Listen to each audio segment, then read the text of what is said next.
Imagine कीजिए, एक इंसान जिसके पास ना कोई पुश्तैनी दौलत है, ना कोई बड़ी डिग्री, वो सिर्फ अपने दम पर भारत के बिजनेस करने का पूरा तरीका ही बदल देता है। आज के इस खास एक्सप्लेनर में हम बात करने वाले हैं एक ऐसी कहानी की जो किसी फिल्मी स्क्रिप्ट से कम नहीं है।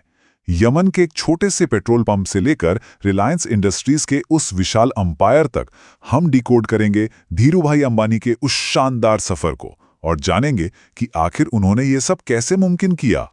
जरा सोचकर देखिए, क्या कोई वाकई ये इमेजिन कर सकता है कि महीने के सिर्फ 250 रुपए कमाने वाला एक आम पेट्रोल पंप अटेंडेंट आगे चलकर इंडिया का सबसे अमीर इंसान बन जाएगा? मतलब सुनने में ही नामुमकिन लगता है ना? लेकिन यही तो सबसे बड़ा सस्पेंस है जिसे आज हम खोलने वाले हैं। हम उन कोर सीक्रेट्स को जानेंगे जिन्होंने इस नामुमकिन से लगने वाले सफर को सच कर दिखाया। 80,000 करोड़ रुपए।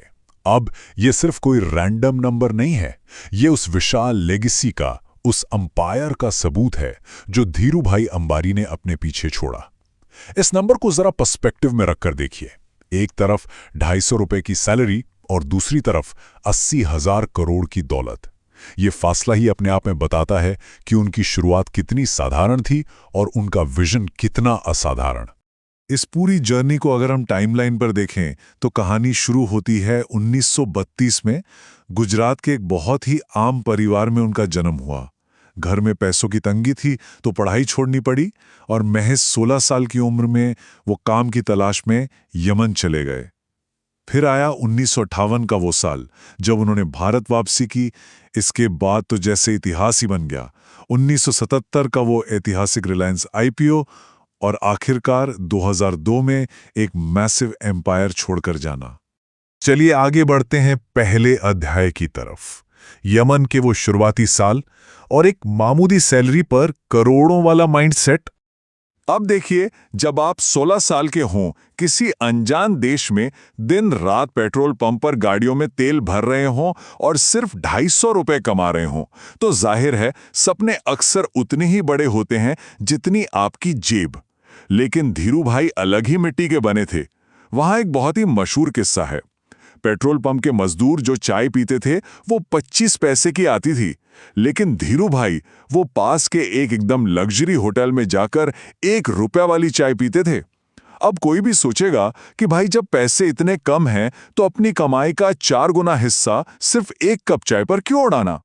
इस सवाल का जवाब ना उनके खुद के एक बहुत ही पावरफुल कोट में छिपा है। उन्होंने कहा था, मैं वहां 1 रुपए की चाय इसलिए पीता हूं ताकि वहां आने वाले बड़े बड़े बिजनेसमैन की बातें सुन सकूं और ये समझ सकूं कि बड़े बिजनेस आखिर बनाए कैसे जाते हैं। मतलब आप उनका ऑब्जर्वेशन लेवल देखिए। जेब खाली थी लेकिन माइंडसेट बिल्कुल अरबपतियों वाला था। वो अपने आसपास के माहौल से ही बिजनेस के सबसे बड़े लेसन सीख रहे थे। अब आते हैं दूसरे अहम पड़ाव पर, रिलायंस का जन्म और सिर्फ 5,000 रुपए के साथ इंडिया वापसी।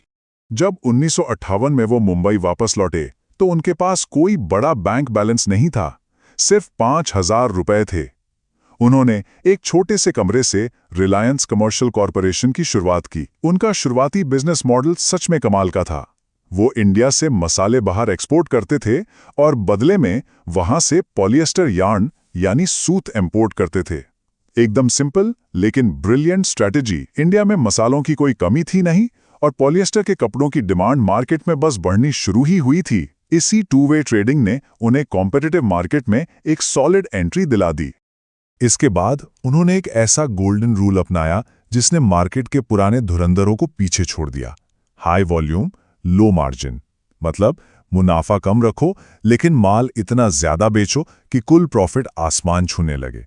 बाकी लोग सिर्फ ज्यादा मार्जिन के पीछे भाग रहे थे, पर धीरूभाई ने अपना पूरा फोकस बेहतरीन क्वालिटी और ज्यादा वॉल्यूम पर रखा और नतीजा देखते ही देखते विमल ब्रांड इंडिया के घर घर में एक जाना माना नाम बन गया। इस अविश्वसनीय सक्सेस के पीछे उनका एक बहुत ही सॉलिड उसूल था। उनका कहना था, अगर आप अपना सपना खुद तय नहीं करेंगे ना तो कोई और आपको अपने सपने पूरे करने के लिए नौकरी पर रख लेगा। ये सिर्फ कोई फैंसी कोट नहीं है, ये वो असली आग थी जो उन्हें कभी रुकने नहीं देती थी। वो किसी के अंडर काम करने के लिए नहीं बल्कि खुद एक एम्पायर खड़ा करने के लिए प्रेरित रहते थे। यहां से कहानी में आता है हमारा तीसरा अध्याय, रिस्क टेकिंग, शेयर बाजार और आम जनता पर वो अटूट भरोसा। अब बिजनेस को अगर नेक्स्ट लेवल पर ले जाना है तो जाहिर है बहुत सारे पैसों की जरूरत पड़ेगी।